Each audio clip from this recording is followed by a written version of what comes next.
Not a real big one, guys, but it's a whiting, and that's what we're out chasing today. Welcome back to another video, and thanks for joining us. We've come up to a spot we found a few years ago, guys, in one of the backwaters of one of the rivers here in southeast Queensland, and the plan is to chase a few of these ones, particularly bigger ones if we can find them. It's springtime coming into summer, which is when the whitings start to bite. There's another bite there. Dad's going to hopefully catch it. But we're experimenting a little bit today. We usually fish this spot on a run-in tide. However, due to the conditions today, we can only fish it on the run-out. So the wind's not going the right direction for us, so we're going to see if we can get a few. It's a good start with that one. And we're also going to talk to you a bit at the end about how the moon affects whiting fishing, because we've been learning a few things recently that I think you'll find really interesting, so stay tuned for that. For now, we've got a bit of action going on, and we're going to give you plenty of tips throughout as well, so let's get straight into it. No, it's a whiting. It's a whiting. It's caught in Dad's line. It's going to be legal. Lift him in, Matt. Well done, Matty. Nice size one, Matt. While he's still on the hook, I'll just hold him up. There you go, Matt got the first one of the day there. Not a bad size one. As I said in my last video, whiting season is back. So yeah, we're very keen to be out here chasing a few.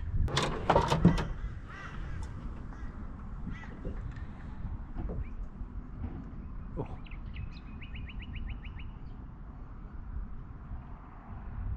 It's gonna take, it's a whiting, it's a whiting. Yeah, good fishing. Well done. Doesn't feel too big yet, but hopefully gets near the boat. It's a whiting, this one. Coming down. Yeah. Not a giant, but a nice one. Yeah. There we go. Of course, it's when you have your first tangle of the day that you start getting a couple of bites, but it's another nice one, guys.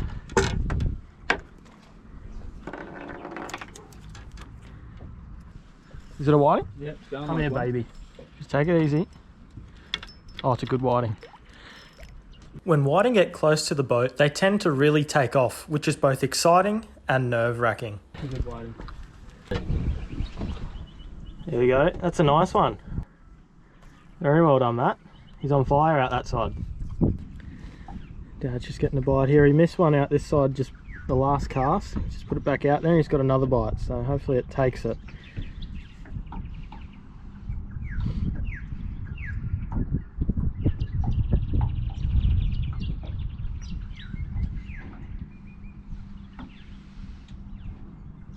Still feel it at all? Yeah.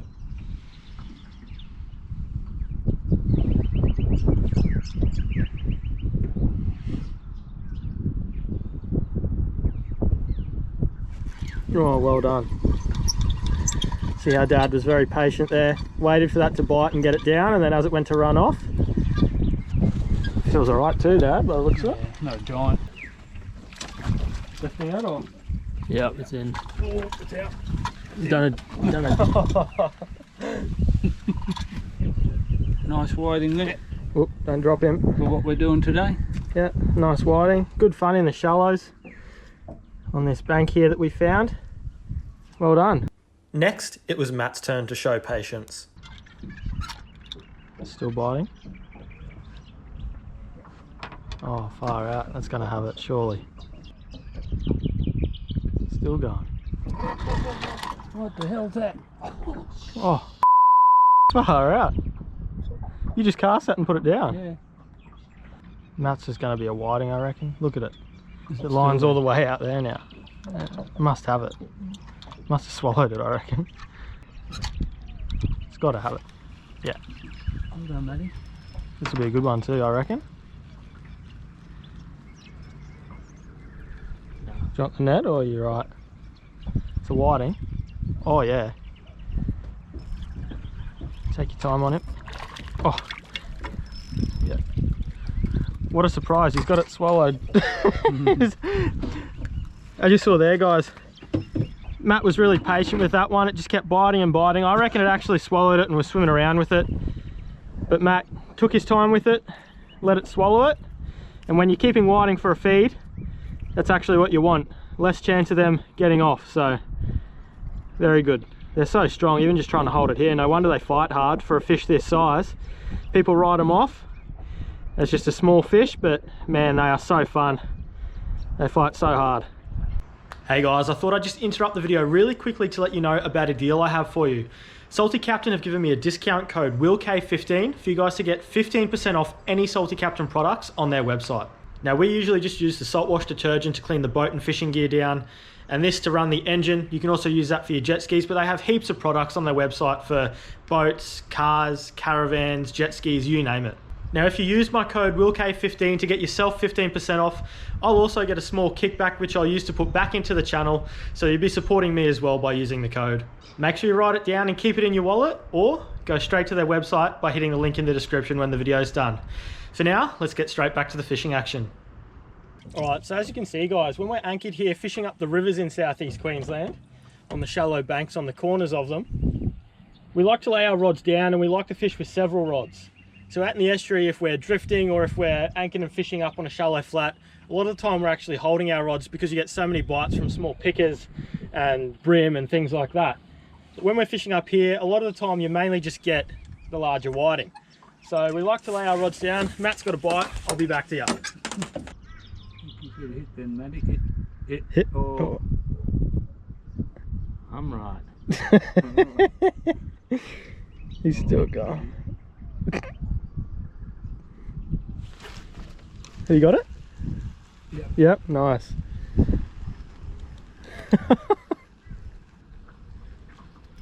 Oh, don't they go?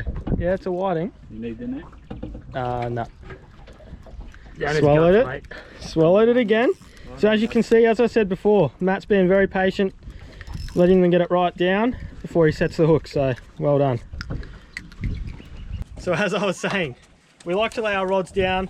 We like to use alvy reels when we're fishing for whiting. We go old school, 1-to-1 wind ratio. But yeah, we very much like them for whiting. Our rods here, you can see there, it's got a nice soft whippy tip. Now that's so when the whiting bite, it's not stiff and spooking them. So there's a bit of give in it. When they bite, they're not going to feel it, and that's why we like those. Yeah. That's a bite. That's a bite. Yeah, we'll get it. Sorry, I keep getting interrupted by fish, which isn't a bad thing, but we're not catching them at the moment. But the alvy reels, the reason we like those when we're laying our rods down is if a fish does take it when we're not looking or something, that reel's just going to backspin. Now most of the time you do see the bites, and then you pick your rod up as you're seeing us do, feel it out and wait for it to swim off before you set the hook. But sometimes if a fish just grabs it and runs off, or if you have your back turned, that can just backspin and you don't lose your rod. Whereas with spin gear, if you want to have your drag set on strike and lay it down, if a really big fish like a trevally or a stingray just takes off with it, it's going to go flying over the back. So that's why Matt, who's using a spin reel, has his in the rod holder. So I just thought I'd let you know our technique up here in the rivers, laying our rods down, setting our baits at different distances so we don't get a tangle, and to also explore new ground, see where the fish are. Yeah, just thought I'd talk you through what we're doing so you know our technique as you're watching us catch fish here.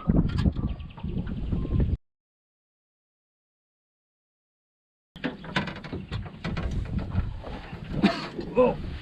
Oh. Got it? Yeah. That's right, just bring it in. Yeah, good whiting.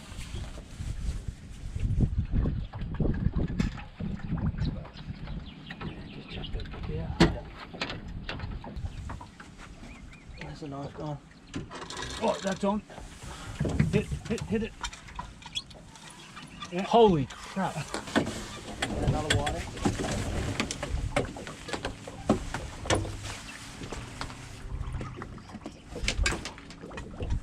Long, skinny one. There's a couple in quick succession, guys. As you can see, I just said before, the tidal flow picked up and so did the bite rate. You see there, that's just two fish. Two bang, fish bang. in 30 seconds.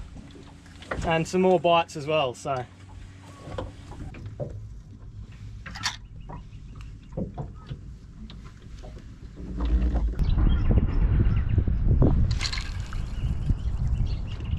Try that, eh? Yeah.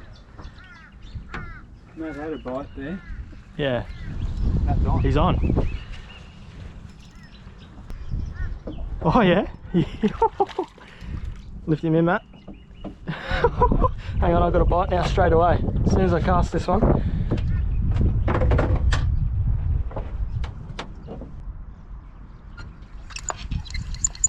Almost had one on this line too. Look at that. For another solid one from Matt. Something's grabbed that, eh? Yeah. See that? Yeah. Got a scar on him there. Now another quick tip when you're getting a bite, guys. You want to be really gentle with your hands. You don't want to be waving that rod around so that they can feel it.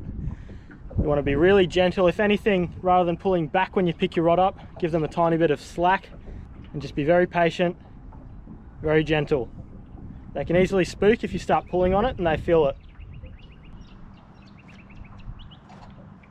That one's going to take it, Will. Yeah. You'd think so. Oh. He's going to take it. Got him. Yep, well done, Will. Looks like not a bad one either. Where's he going here?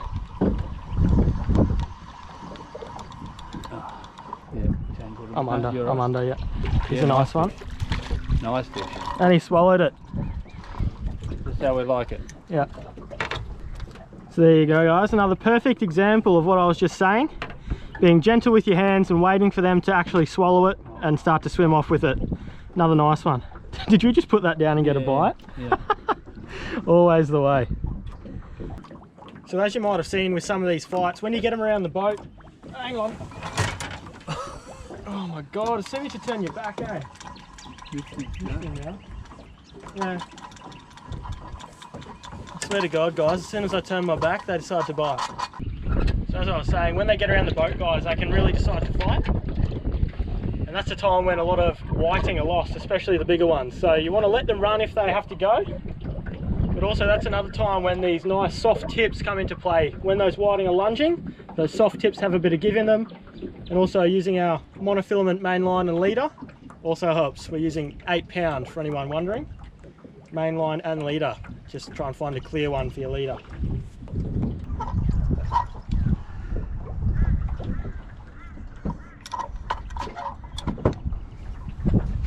Real good. Oh, Matt! Got him? Yeah. It's going to be a little one. Oh yeah, it's a whiting. It's legal, mate. So as you just saw, guys, they were just going off for a second there. We couldn't even take a breath without getting a bite. Now it pays when that happens to note down the time when it happened, and then you can go home later and look at what was happening with the tides, the moon, all that sort of stuff.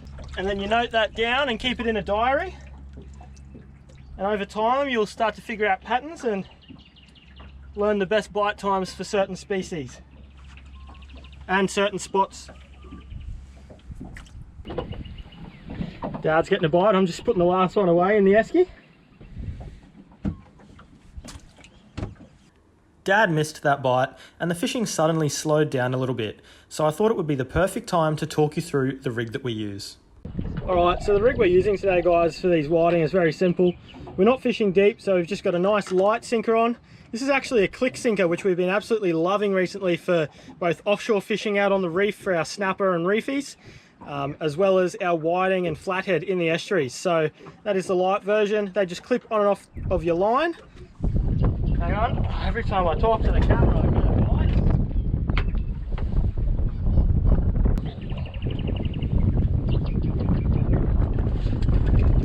Better one? Yep. Better one? That took it at least. That's a better one. Lucky Dad spotted that for me. We'll get back to the rig in a second. He's a nice one. Yeah, he took it better. Beautiful.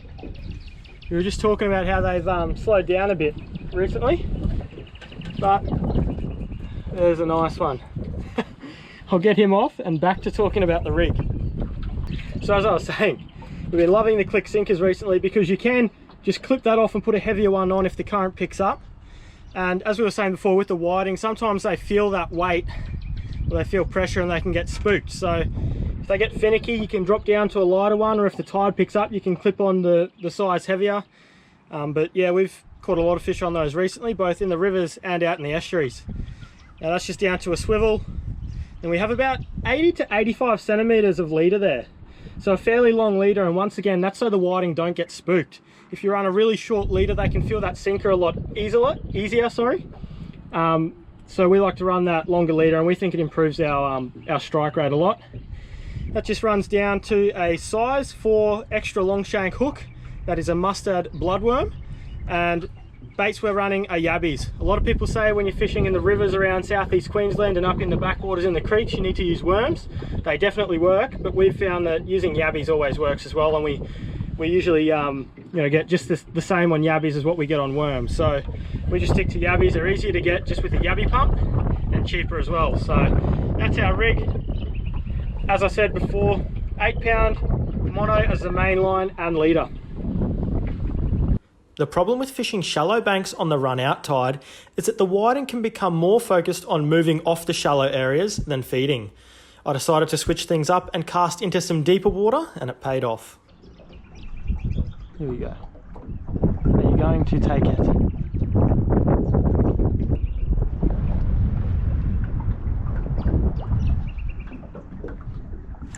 Finally. This will be a good one too, I reckon. Decent anyway. Yep.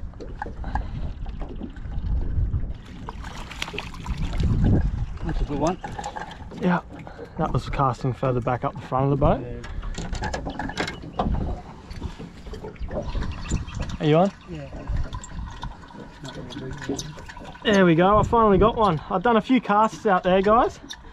Starting to get a bit shallow behind us because the tide's dropping out, so I thought I'd just punch it a little bit deeper. And after missing a couple of bites, I finally got a nice one there. And Dad's on, as you can see. Throwback, I think. Oh yeah, he's undersized. So as the tide's dropped out right up in this shallow stuff, it seems like the smaller ones have moved in a bit, but I just cast a little bit deeper and got that one. So we might even consider re-anchoring soon. We'll probably have to because it's getting too shallow here, but yeah, we might move out in a little bit deeper water again. One species that does love the Runout Tide is the Flathead, as they lay in ambush waiting for all the bait to move off the banks. Got him? Well, Dad was just winding in a bait and it got smashed on the way in, flat out winding it in. Flathead's come off the bottom and grabbed it. They're aggressive little things. There's Dad's fight. I put up a good fight for its size. It's undersized, but to be honest, probably would have let it go anyway. We've got a nice feed of whiting. So anyway, see you later, mate. Alright, well I think that brings us to the end of the session, guys.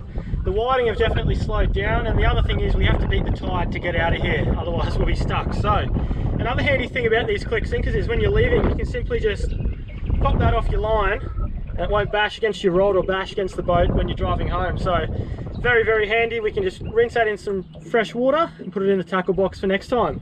Now when I get home, we'll have a quick chat about how the moon affects whiting fishing, because we've learned a couple of interesting things lately. So I'll see you back there. For now, we're going to wind these last lines in and get going. Alright, we're back at home now, guys. What a session. We ended up with 20 whiting, which equates to 2 feeds for our family of 4. So it's hard to beat that, and it's also hard to beat a relaxing day out on the water, catching some fish and having some laughs with my dad and my brother. Now, I promised you guys that I'd talk about how the moon affects whiting fishing. So firstly, we'll talk about the best moon phase. Now, we found, usually for fishing in general, but especially for whiting out in the estuaries, the week and the few days leading up to the full or new moon are definitely the best. And it's chalk and cheese between that and halfway between the moons. So obviously the tides get a little bit bigger, as they say, no run, no fun. But those whiting absolutely love to get up on the shallow banks leading up to those moons. Now, if you don't believe this, test it out for yourself. You know, sometimes you can have a good session between the moons, but there's times where you can go out and barely catch a legal whiting. Then you go out leading up to the moon and they're just chewing their heads off. So, as I said, number 1, moon phase. Number 2, we've been looking at solunar charts, which talks about when the moon is rising, when it's setting, when it's directly above and directly below. So believe it or not, these are all bite times as well. So we've only been looking into this for the last 12 months or so, and we still have a lot more learning to do, but we've definitely noticed we've had some good whiting sessions as the moon has risen. We've had good reef sessions when the moon has risen. We've had good reef sessions when the moon's setting. Suddenly the snapper might come on the chew. So it's definitely something to take note of and to know when it's happening if you're planning to go fishing. Keep an eye on your watch and go, well, we've got a moonrise coming up soon, and just see if it makes a difference. Now, from our experience, it is hard to go out just to fish a moonrise or moonset, because I think other things like the tide can have a bigger impact personally. But as I said, I'm still learning, so stay tuned in the future. I might have some more info for you, but definitely keep it in your diary. Take note of when the moon rises, moon sets, all that are. The best website I've found for it is called Tides for Fishing. So if you search that and your local area, it'll tell you when all the Soluna chart bite times are. Now, another big thing that can impact the bite of whiting is the stage of the tide. So we like to fish right from the start of a tide, where you might be fishing up onto a shallow bank on the run-in tide. So we will get there at dead low if we can and fish as that water first starts to move up onto the bank. Usually that first strong push of current, whether it's an hour into the tide or right as the tide starts coming in, usually when that current really starts to push is when you can get some bites, whether you're up the rivers or out on the estuarine sand flats. So yeah, once again, something to note down in your diaries and try to crack a bit of a puzzle with. But yeah, we've found that first good push of the tide is usually when they can start to come on and bite. Now, in saying all of this, guys, you can look into all of that, but in the end, you have to go out and give it a crack and just go for a fish and see what happens. You never know your luck for a start, but secondly, you can note down what happens and slowly start to piece together a bit of a puzzle as time goes on. But as I said, just get out there, give it a crack and see how you go. The more time you spend on the water, the more you're going to learn. All right, guys, well, that brings us to the end of the video. I really hope you've enjoyed and learned something. Thank you so much if you've watched this far, and thank you to the people who have been using my Salty Captain discount code. I'll leave it on the screen here again for you, but you get a 15% discount on anything on their website. They have heaps of products on there for boats, cars, caravans, jet skis, you name it. And as I said, I get a tiny bit of a kickback, which I'm putting back into these videos for you guys. So thank you very much. All right, until next time, guys, tight lines, enjoy your time on the water. Keep those fishing diaries and try to learn something new every trip, and I'll see you in the next video.